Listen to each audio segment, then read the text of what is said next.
أعوذ بالله من الشيطان الرجيم بسم الله الرحمن الرحيم الحمد لله رب العالمين الرحمن الرحيم مالك يوم الدين إياك نعبد وإياك نستعين اهدنا الصراط المستقيم صراط الذين أنعمت عليهم غير المغضوب عليهم ولا الضالين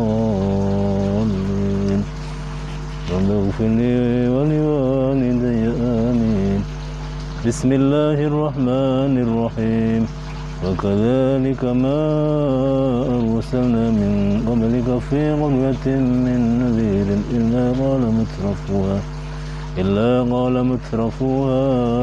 إنا وجدنا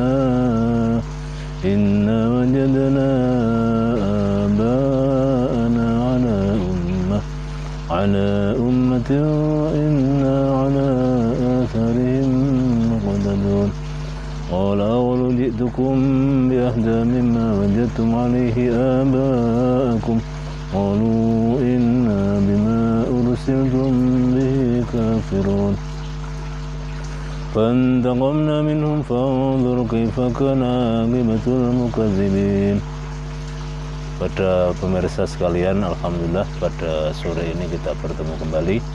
Sedikit kami bacakan ayat Al-Quran, kita sudah tadarus walaupun mungkin baru 3 ayat, namun saya terangkan sekalian agar mungkin mudah dipahami, bisa didalami isi kandungannya. Ayat yang saya baca pertama kali, wa kadzalika ma arsalna min qablika fi qaryatin min nadhirin illa qala mutrafuha. Begitu sebagaimana rasul-rasul yang diutus, sama sebagaimana para utusan yang aku utus sebelum kamu Muhammad. Ma arsalna min qablika fi qaryatin min nadhirin.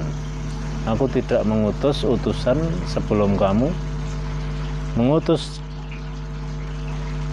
di satu desa untuk memberi peringatan kepada masyarakat, kepada kaum atau penghuni penduduk desa tersebut.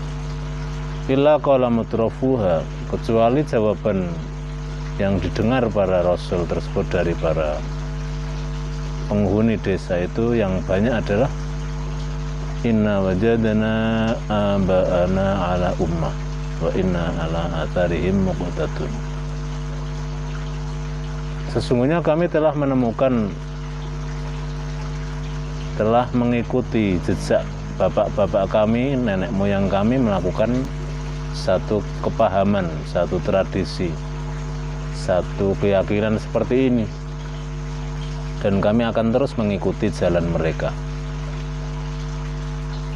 Ayat seterusnya Allah berfirman, qala awalau ji'tukum bi ahda mimma wajadtum alaihi aba'akum.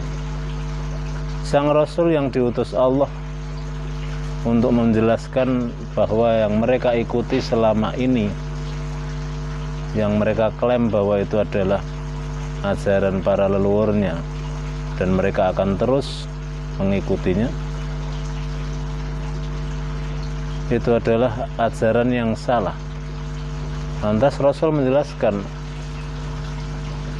apakah lantas ketika kamu sekalian mengikuti ajaran agama, ajaran keyakinan kakek leluhur-leluhurmu, namun aku membawa sesuatu yang lebih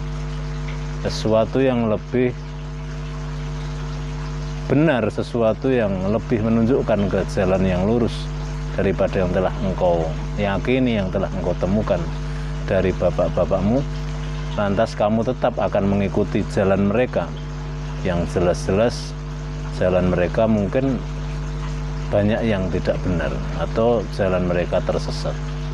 Qalu inna bima ursiltum bihi kafirun.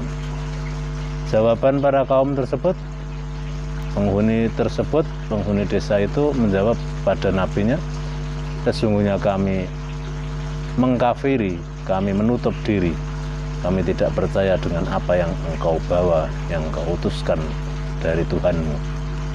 Fantaqamna minhum fanzur kaifa kana aqibatul mukadzibin. Maka aku siksalah mereka, aku hukumlah mereka. Sebagian dari mereka aku hukum, maka fanzur kaifa kana aqibatul mukadzibin. Ketahuilah seperti apa akhir dari cerita orang-orang yang membohongi para rasul. Jadi bisa kita pahami, bisa kita ambil kesimpulan bahwa setiap para rasul membawa misi, membawa dakwah dari Tuhannya, dari Allah Subhanahu wa taala, mengajak kepada masyarakat, mengajak para kaumnya, kepada kaumnya itu mengajak sesuatu yang sebetulnya kalau mereka mau mendengar kebenaran, mereka mengakui bahwa itu kebenaran. Karena apa? Bukti nyata ketika sang Rasul ini menjelaskan bahwa apa yang kami bawa ini lebih memberi harapan yang cerah untuk kehidupanmu di dunia sampai akhirat daripada apa yang kau bawa, daripada yang kau yakini. Satu contoh, selama ini kamu sekalian menyembah sesembahan yang jelas-jelas nggak ada manfaat, nilai manfaat yang engkau ambil dari sesembahanmu, yaitu sesembahan yang berupa arca, berupa berhala. Wong yang membuat berhala saja temannya sendiri atau bahkan beli di pasar, dan berhala itu dari patung yang mahat juga sesama manusia. Bahkan yang membuat dengan yang disembah, yang menyembah dengan yang disembah lebih sempurna yang menyembahnya, yaitu yang menyembah manusia, yang disembah patung.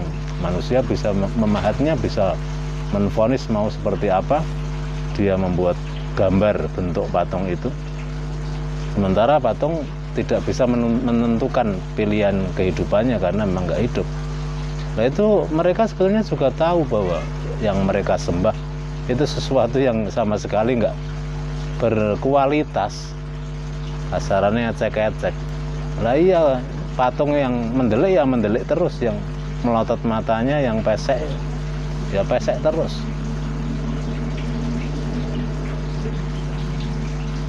Dibanding dengan keyakinan yang diberikan para nabinya dengan argumentasi yang sederhana, yaitu sebagaimana Nabi Musa, Nabi Ibrahim menjelaskan, Tuhan kami adalah Tuhan yang menghidupkan kami dan yang mematikan kami, yang memberi makan kami, yang memberi minum kami, yang memberi kenikmatan kepada kami, yang kami bisa menghirup udara, yang memberikan ruang tempat, memberikan dunia seisinya, yang menghidupkan semua makhluk.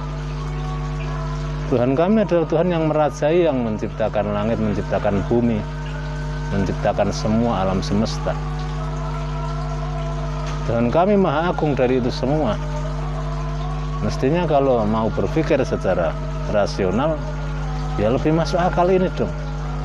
Adapun kalau alasannya karena Tuhannya nggak bisa dilihat, nah itu karena keterbatasan manusia nggak mampu untuk menjangkau, yaitu keagungan Allah, karena saking sempurnanya sehingga manusia tidak mampu untuk menjangkau Allah Subhanahu wa taala, baik dengan mata atau dengan organ tubuh yang lain. Wong kita untuk mencakup sesuatu yang diciptakan Allah saja kita nggak mampu, untuk melihat secara sempurna apa yang diciptakan oleh Allah berupa makhluk. Kita pada diri kita saja nggak mampu untuk melihat secara spesifik kalau tidak diberitahu orang ahlinya. Sebagaimana kita punya darah, di tubuh kita ada otot, di tubuh kita ada jantung dan seterusnya. Apakah kita pernah melihat otot kita yang di dalam jantung dan seterusnya seperti apa geraknya, bagaimana cara kerjanya? Kalau kita nggak diberitahu oleh ahlinya, para dokter dan seterusnya. Kita mikir makhluk saja kita nggak mampu, apalagi mikir yang menciptakan makhluk itu. Jadi bukan karena tidak Tuhan itu nggak kelihatan, itu karena nggak ada, justru karena saking sempurnanya Allah nggak mampu kita lihat. Karena sifat Tuhan itu adalah segala-galanya. sempurna, paling agung, tidak ada yang bisa menandinginya, menyamainya saja nggak bisa, menyerupainya nggak bisa, apalagi menandingi. Maka dari itu, alhamdulillah, kita sebagai orang-orang yang beriman, kita diberitahukan tentang penjelasan kebenaran dengan ayat-ayat Allah, dengan firman-firman yang tertuang di kitab sucinya. Semoga ini akan menambah rasa keimanan kita, kekuatan iman kita semakin tebal dan semakin baik. Demikian, hadanallahu yakum asmain. Assalamualaikum warahmatullahi taala wabarakatuh.